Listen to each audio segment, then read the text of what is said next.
One time. Thank you. Mr. Nunes is recognized. Thank you, Mr. Chairman. Mr. Kokoji, among the IRS agents who demanded answers to many intrusive questions, you received a letter with those demands from Ms. Lois Lerner in Washington, D.C. Is that correct? Yes, sir. Ms. Garrison, you also received a letter from Ms. Lerner? Yes, sir. And Mrs. Kinney, you received a letter from Lois Lerner? No? Oh, did you receive? In the materials I gave, yes.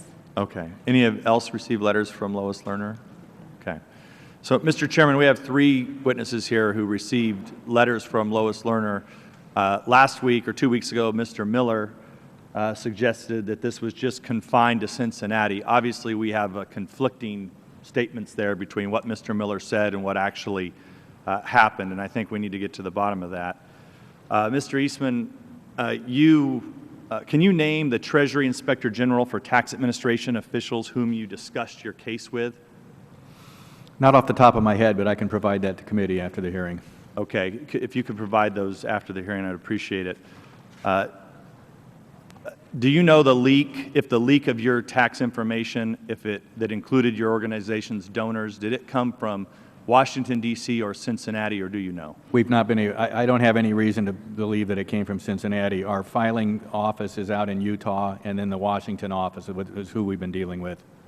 Okay. Mr. Chairman, I think we should try to figure out where perhaps the Inspector General has that information, which would speed up this process on this investigation of where this information was leaked from, because obviously that would dispel the Cincinnati narrative that's out there. Ms. Martinek, the IRS agent who handled your case is Ms. Richards. That is correct. Does Ms. Richards have a first name? She never gave her first name. Okay. Did you correspond with any other IRS agents about your case? I did not, but our attorney Sally Wagonmaker did. Okay. Could you provide the names of who she corresponded with to this committee? Yes. Did Ms. Richards ever indicate she was discussing your case or seeking guidance from anyone else in the IRS? Yes, she did a couple times, put me on hold, and then she said, I must check with my supervisors. So you don't know the name? She never gave me a name. Were they in Cincinnati or somewhere else?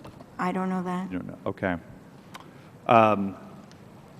Ms. Belsom, you were contacted by Mr. Joseph Herr. Yes.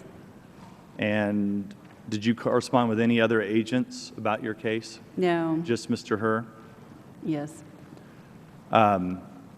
Did Mr. Herr ever indicate that he was talking to someone else within the agency?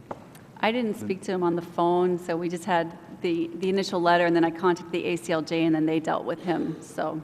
Okay, so you don't know if it came from Washington or Cincinnati? Well, he is in the address he gave on the letter he sent that he signed. It said Cincinnati. Cincinnati. Okay.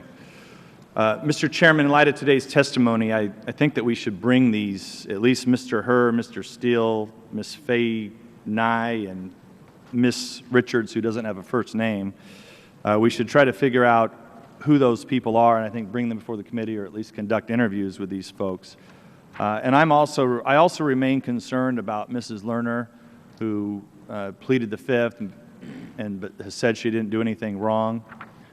We should probably try to get her before this committee, and also her colleague, Mr. Joseph Grant, who was promoted just weeks before and then resigned immediately. I think they could maybe shed some light on who violated the constitutional rights of these witnesses and many rights of many Americans.